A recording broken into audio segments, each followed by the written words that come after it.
এই মোহনৰ লগত ৰাতি 4টা বজাত আমি কংকনা ৰাণাৱতৰ হেৰি চাবলৈ আহিছোঁ, শ্বুটিং চাবলৈ আহিছোঁ। কি আছিলে নামটো? ইমাৰ্জেঞ্চি কেনেকুৱা লাগিছে আচলতে মানে আঁতৰৰ পৰা ছেট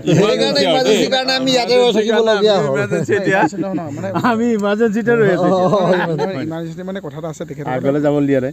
আগলৈ আমি নাযাওঁ মানে তেখেতসকলে এটা ছেট বনাই ল'লে ন, গতিকে ইয়াৰ পৰা চাই এটা সপোন দেখিব পাৰি নহয়।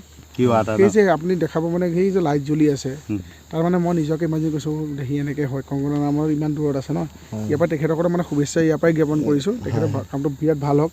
আমাৰ অসমত আহি পেলাই বোকাখাত আহি পেলাই তেখেতসকলে চিনেমাখন লোকেশ্যনটো বিচাৰি পাইছে, সেইটো আমাৰ কাৰণে প্ৰাউড মুমেণ্ট দেই, হয়নে? বেলেগতো আজি বেলেগ ৰাজ্যতো যাব পাৰিলেহেঁতেন, কিন্তু অসমত আহি পেলাই বোকাখাতত তেখেতসকলে এই পথাৰৰ মাজত।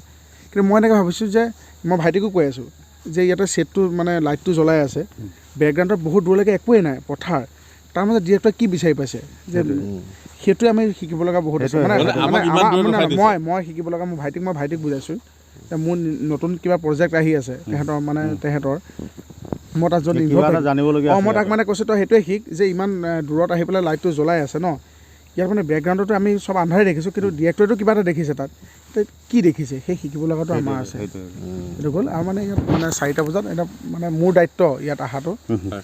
আপুনি দেখাই দিয়ে এইফালে এবাৰ জানিবলৈ হ'লে এইটো চাওক, আচলতে বহুত দূৰত আচলতে শ্বুটিং হৈ আছে আৰু বেহৰবাৰী আউটপোষ্টৰ একদম তাৰপিছতে মানে আহোঁতে মানে কি ক'ল, মই আহোঁতে কৈছোঁ যে মোহন আহিছে, মোহন বুলি কথা নাই, মই দীপজ্যোতি কাৰণ মোক শিকিবলৈ বহুত আছে জীৱনত। এই লাইটটো দূৰত আছে, বেকগ্ৰাউণ্ডখিনি কি আছে আজি মানে য'ত মোৰ শ্ব' হৈছিলে ৰাসৰ হেৰি আছে, তাৰ পৰা মানে 15 কিলোমিটাৰ আহিছোঁ, কিন্তু ইয়াত মানে এটাই ভাল হৈছে কংকনা ৰাণাৱত আছে, মানে লগ কৰিব পৰা নাই।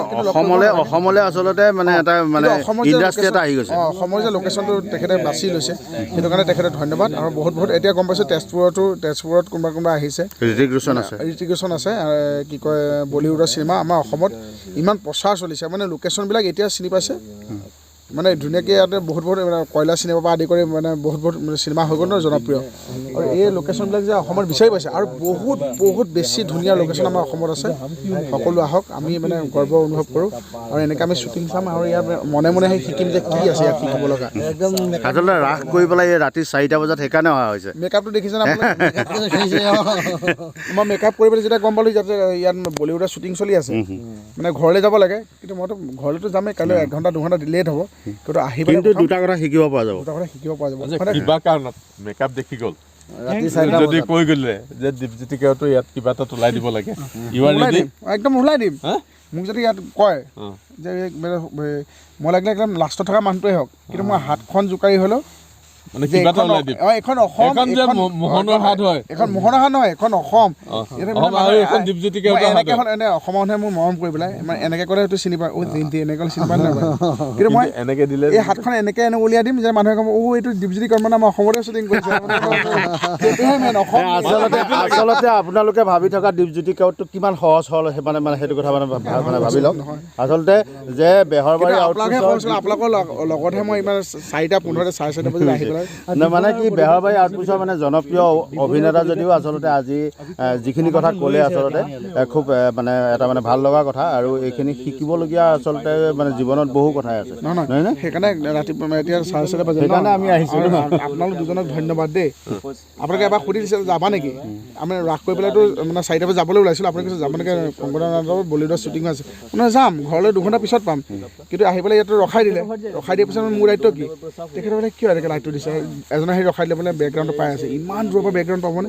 মই এটা ভাইটিক কৈছোঁ বোলে বেকগ্ৰাউণ্ডটো চোৱা, আমিতো খালী পথাৰ, এইফালেও খালী পথাৰ, সেইফালেও খালী পথাৰ, তাৰ মাজত ডিৰেক্টৰে কিবা এটা বিচাৰি পাইছে, ইয়াৰ পৰা প্ৰায় মানে 600 মিটাৰ মান একদম বেছি, মানে সেইটো এটা লাইট এই বাঁহজোপা গোটেই পোহৰ কৰি ৰাখিছে, আমি দিনতে চাই যোৱা, কিন্তু অকল বাঁহজোপাই নহয়, আমি এইবিলাক চকুৰে দেখোঁ, এতিয়া ডিৰেক্টৰিয়েল মাইণ্ডে চকুৰে দেখি আছে, তেখেতৰ মানে সেইকাৰণে দেখে ন। আপুনি দায়িত্বত আছে, কেনেকুৱা লাগিছে আচলতে দীপজ্যোতি কাউত আপোনাৰ চলাই আহিছে কেক? বহুতেই আনন্দৰ বিষয়, আমাৰ বেহৰবাৰী আউটপোষ্টৰ জনপ্ৰিয় অভিনেতা মোহন মোহন ওৰফে দীপজ্যোতি কেওট দীপজ্যোতি কেওট ডাঙৰীয়া আহিলে ইয়াত বহুত বহুত বহুত বহুত আন্তৰিকতাৰে আমি শুভকামনা জনাইছোঁ, লগতে স্বাগতম জনাইছোঁ যে আমাৰ নিকৰি অঞ্চললৈ আহিছে, নিকৰিঘাটলৈ, মৰিয়াহলা অঞ্চললৈ। পুৱতি নিশা আহিছে নে? পুৱতি নিশা ৰাতিপুৱা 4:30 বজাত কুঁৱলী ফালি তেখেতে আহি পেলাই আমাৰ মাজত উপস্থিত হৈছে। সেইকাৰণে বহুত বহুত আন্তৰিকতাৰে ধন্যবাদ। মৰিয়াহলা নিকৰি হয় হয় হয়, ইমান ধুনীয়াকৈ আছে সুৰক্ষা thank you thank you thank you thank U.